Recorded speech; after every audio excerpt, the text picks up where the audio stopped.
étalé subrepticement, avec allégresse et de manière furtive, nous laissant dans l'expectative devant ce départ prématuré. À 63 ans, âge mûr pour les grandes réalisations dans la vie d'un homme, nous nous prenons en train de regretter pourquoi un tel sort. Mais Mohamed Berdouzi, comme s'il s'en était rendu compte, avait déjà pleinement rempli sa vie d'œuvres et d'actes intellectuels et politiques, de faits de haute facture, d'apports généreux et de solidarité effective avec autrui. Pour moi, le décès de Mohamed Berdouzi est une grande perte, aussi bien pour sa famille que pour ses amis, que pour le Maroc. Mohamed, avant d'être un homme public, c'est un homme vraiment qui a beaucoup tenu à sa famille, qui a beaucoup aidé toutes les personnes qui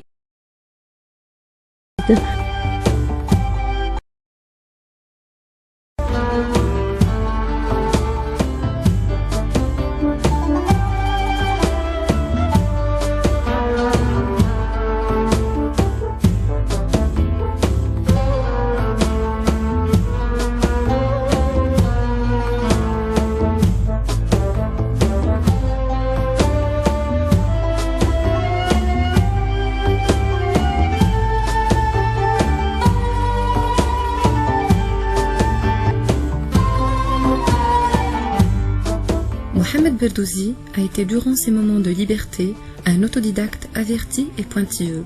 Il se mit vite à des études libres en philosophie classique et moderne, en théorie générale du droit, en épistémologie scientifique, en sciences de l'éducation et en littérature.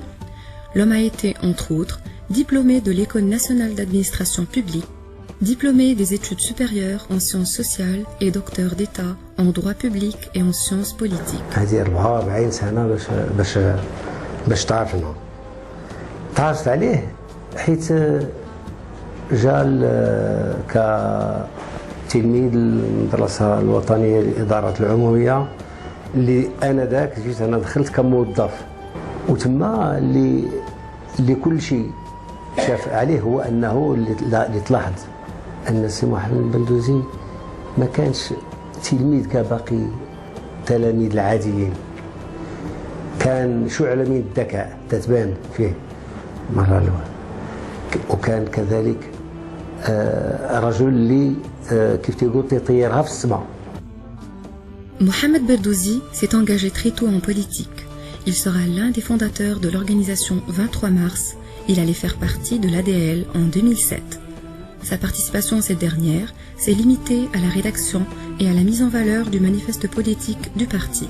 خرطنا جميعا في تجربة ديال يعني ما يسمى باليسار بأقصى اليسار المغربي أو اليسار المتطرف، ويمكن لي أن أقول بأن السي محمد البردوزي منذ ذلك الوقت وإلى أن طلق هذا الفكر لاحقا، يعني كان سواء باسمه المدني السي محمد البردوزي أو تحت اسم الحمراوي، يعني كان من ألمع يعني قادة اليسار أو أقصى اليسار المغربي. كان المدرسة الوطنية للإدارة العمومية ما عمرها كان سبق لها في التاريخ نتاعها كان شي إضراب إلا في هذاك الفترة فاش كانت الفوج ديالنا تمايا، وكان السي محمد دور مهم في هذه المسألة، لا لأنه يعني عنصر من عناصر الفوضى معية داكشي عليها، ولكن لأنه كانت عندنا مطالب ملحة. 9 enfants, un mokhazmi avec un salaire de à peu près 450 dirhams pendant 6 ans. 6 ans et demi, c'était vraiment... Le regretté a été professeur de sciences politiques et sociales pendant près de 30 ans, professeur à l'université de Concordia à Montréal et à l'université du Texas à Austin, ainsi que professeur invité à l'université de Laval au Québec. Sayyid Mohamed El-Berdouzi. Mohamed Berdouzi a participé activement aux grands chantiers qui ont marqué le paysage politique marocain. Membre du Conseil consultatif des droits de l'homme, conseiller près du Conseil consultatif des Marocains à l'étranger, membre du Conseil supérieur de l'enseignement, membre de l'instance équité et réconciliation du Maroc, membre du développement humain, expert conseiller du président de la commission spéciale éducation-formation, membre de la commission nationale de la régionalisation, membre de la commission consultative de révision de la Constitution. يجب أن تكون الجهوية يعني دينامو ومدرسة للحكامة الجيدة.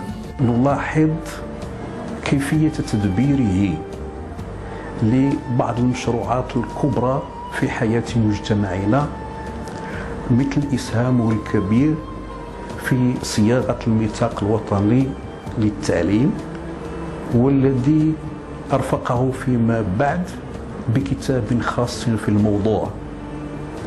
وكان همه لا في الصياغة الرسمية ولا في الكتابة الشخصية عن موضوع التعليم أن يؤكد أن قيمة المعرفة والفكر في عالم اليوم لا تقف عند مجرد التحصيل المدرسي والأكاديمي المجرد، بل لا بد من التفكير في تفعيل وتدبير الأفكار حتى نستطيع أن نضعها موضع التنفيذ. أهداف هيئة الإنساف والمصحة اللي تم تنصيبها من طرف جلالة الملك في يناير 2004 واللي كان لي الشرف باش نشتغل مع المرحوم السي البردوزي، كانت عندها عدة أهداف، منها أولا استجابة الحقيقة حول انتهاكات الجسيمة حقوق الإنسان بين 1956 و 1999. Mohamed Berdouzi fut prolifique dans ses écrits. Il a publié entre autres Destinée démocratique, rénover l'enseignement de la charte aux actes, mettre à niveau l'enseignement au Maroc. كانت تدخلاته وكتاباته لها من العمق والشمول الذي يجعله يصل مباشرة إلى الهدف المبتغى، وهو تحديث المجتمع وتحديث الفكر.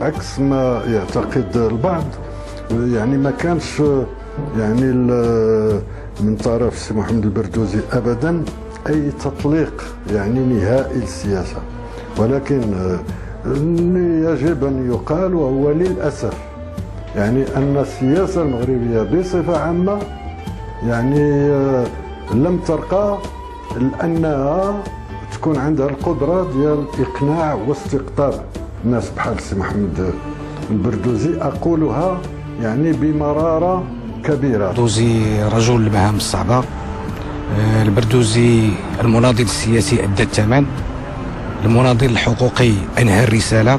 كل اعضاء اللجنه يمكن يشهدوا بكل بساطه انه كذلك مره اخرى يعني في تاريخ الاوراش الاصلاح المغربي ديال هذه العشرة السنوات الاخيره، السي محمد البردوزي لعب دور مركزي، لعب دور مركزي بالتفكير ديالو، بالمعرفه الدستوريه ديالو، ولكن كذلك بالقدره ديالو على الحوار، على الاستماع، على طول النفس، على كذلك الطموح اللي كان عنده لهذا الوطن ولهذه البلاد، لانه كان باغي هذه البلاد تكون على مستوى كل الدول الاكثر تقدما على مستوى العالم. Quand je lui disais chaque fois, écoute, et c'est très dur, il me disait, tu dois apprivoiser ta souffrance et tu dois la connaître et tu dois dépasser.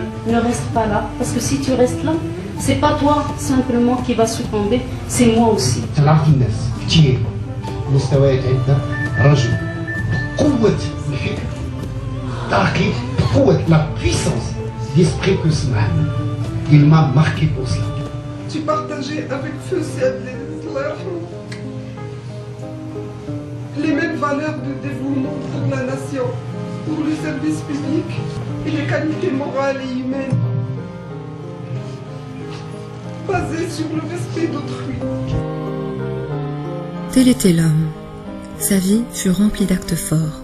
Il a laissé une empreinte indélébile. Son héritage intellectuel, universitaire et politique est là pour en témoigner. Le Maroc a perdu un de ses fils, parmi les plus généreux, les plus dévoués à une certaine conception des libertés et de la citoyenneté. واش الكرامه بنادم 3000 درهم في الشهر؟ واش شهر الحبس كاين شي حاجه في الدنيا كتقول لنا بان شهر الحبس كيسوا اكزاكتومون طون؟ انا بالنسبه لي ما عندوش الثمن كاع اصلا.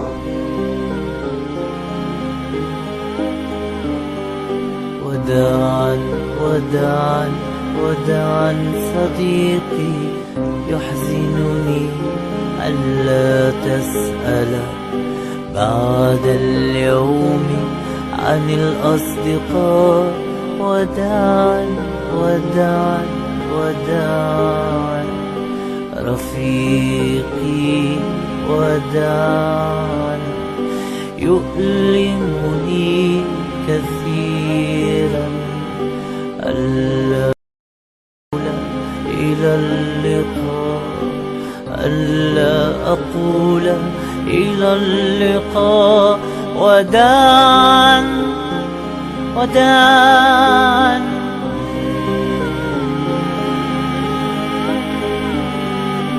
ولك التحية والشكر، وللحق البقاء، وللحق البقاء.